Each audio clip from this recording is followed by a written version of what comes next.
પ્રધાનમંત્રી નરેન્દ્ર મોદી જેઓ પહોંચ્યા છે રાજઘાટ આજના દિવસની શરૂઆત અને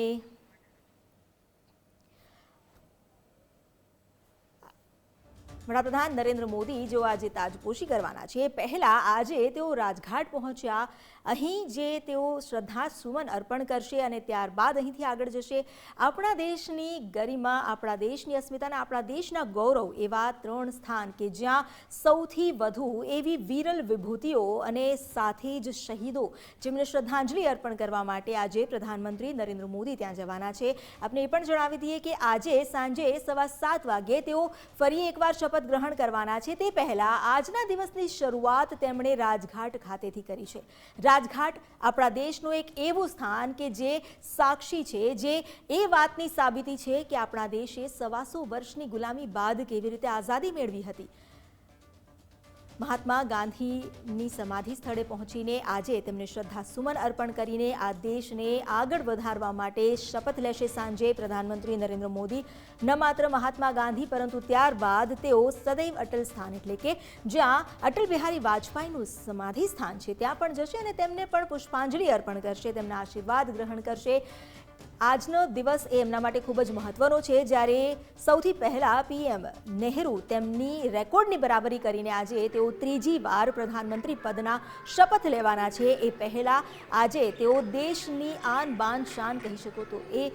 ત્યાં પહોંચશે એવા સ્થાન પર પહોંચશે મહાત્મા ગાંધી જેમને તેઓ શ્રદ્ધાસુમન અર્પણ કર્યા બાદ તેઓ અટલ બિહારી વાજપેયીને પણ પુષ્પાંજલિ અર્પણ કરવા જશે વડાપ્રધાન નરેન્દ્ર મોદી જેઓ રાજઘાટ પહોંચી ચૂક્યા છે આ દ્રશ્યોમાં પોતાના સુરક્ષાકર્મીની સાથે તેઓ અહીં રાજઘાટ ખાતે પહોંચ્યા છે મહાત્મા ગાંધીના સમાધિ સ્થળે અહીં તેઓ તેમને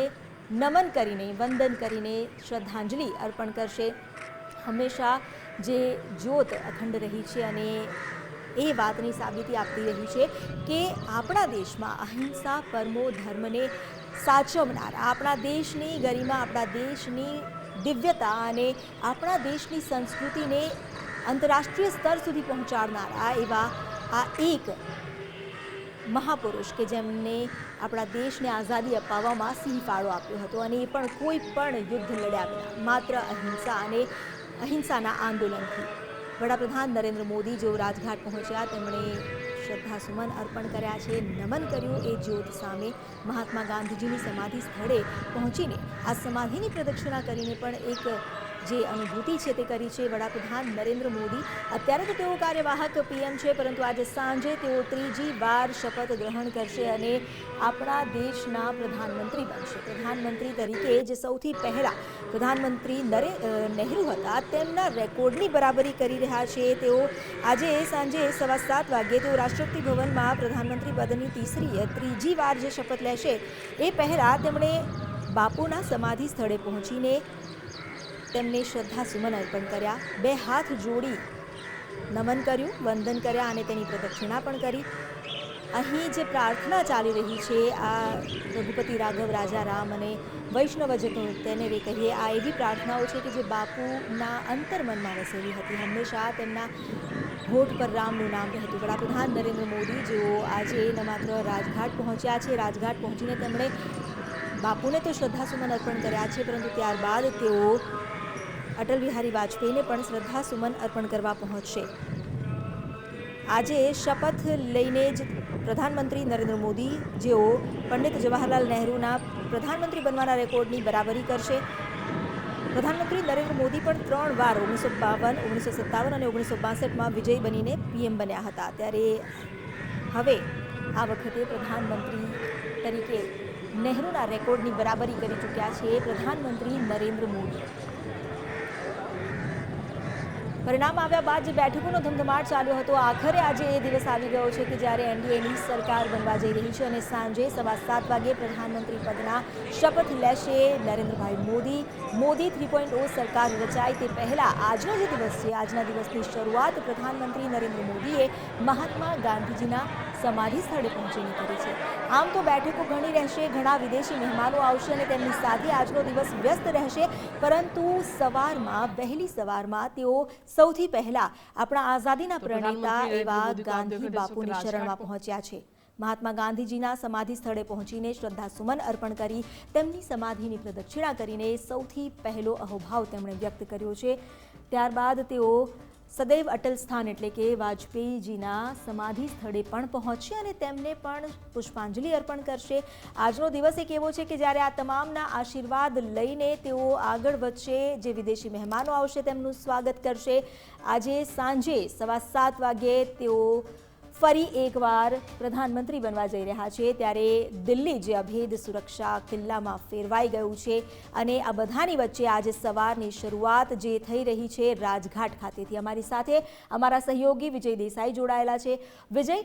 આજનો દિવસ મહત્વનો, મોદી 3.0 એમાં પ્રધાનમંત્રી પદના શપથ પ્રધાનમંત્રી તરીકે તેઓ લેશે, પરંતુ તે પહેલાં સૌથી પહેલાં આજના દિવસનો જે તેમનો કાર્યક્રમ છે એ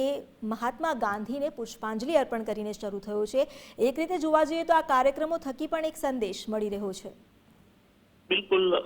ભારતની રાજનીતિ માટે આજે સૌથી મહત્વનો દિવસ છે, કારણ કે સતત ત્રીજી વખત કોઈ બીજું એવું વ્યક્તિ છે કે જે વડાપ્રધાન પદના આજે શપથ લેશે। વડાપ્રધાન મોદી આજે સાંજે શપથ લેશે એ પહેલા તેઓ આજે વિશ્વને જે શાંતિનો સંદેશ આપનાર શાંતિના વાહક એવા રાષ્ટ્રપિતા મહાત્મા ગાંધીના જે સમાધિ સ્થળ છે ત્યાં પહોંચ્યા છે। રાજઘાટ ખાતે તેમણે પ્રાર્થના કરી છે। શાંતિ પ્રાર્થના બાદ તેઓ અટલ ઘાટ પર જશે, ત્યાં પણ પ્રાર્થના કરશે। એટલે કે દેશના સૌથી જે મોટા જે ગણી શકાય તેવા વ્યક્તિઓ, એ વ્યક્તિત્વ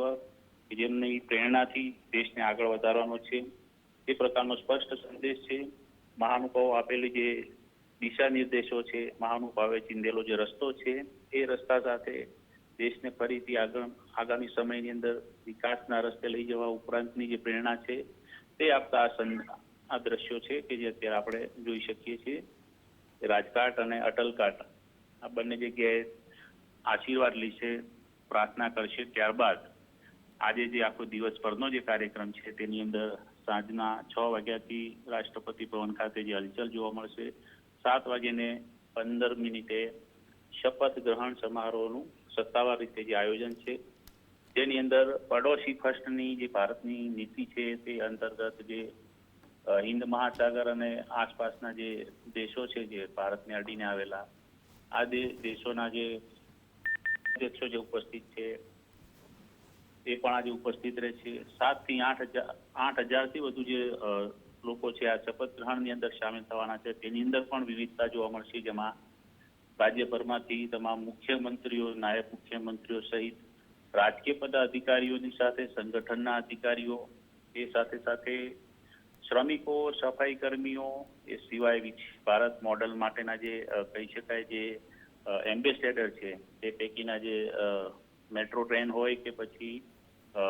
વંદે ભારત ટ્રેન હોય, આ તમામના જે કર્મચારીઓ છે જે કામ કરે છે તેમને પણ આમંત્રણ છે। એટલે અહીંથી એક સ્પષ્ટ સંદેશ છે કે ગાંધીએ ચીંધેલા માર્ગ પર ભારતને ફરીથી આગામી 5 વર્ષમાં ટપાવવામાં આવશે, તે એક સંદેશ છે। કારણ કે જ્યારે એનડીએની સંસદીય દળની બેઠકની અંદર પણ ત્યારે તેઓ પહોંચ્યા હતા, ત્યારે બંધારણને માથે લગાવીને બંધારણને સાથે રાખીને દેશમાં ફરીથી આગળ વિકાસની રાજનીતિ કરવા, દેશને વધુ ઊંચાઈએ લઈ જવા માટેનો એક સ્પષ્ટ સંદેશ આપ્યો હતો। હવે રાજઘાટથી અને અટલ ઘાટથી એ જ સંદેશ ફરીથી આપી રહ્યા છે। અમિતા, આભાર આપનો જાણકારી આપવા માટે। તો એક તરફ રાજઘાટ અને ત્યારબાદ અટલ સમાધિ સ્થળ, આ બંનેની મુલાકાત બાદ એવી પણ ચર્ચા છે કે વોર મેમોરિયલ ખાતે પહોંચીને તેઓ શહીદોને પણ શ્રદ્ધાંજલિ આપી શકે છે।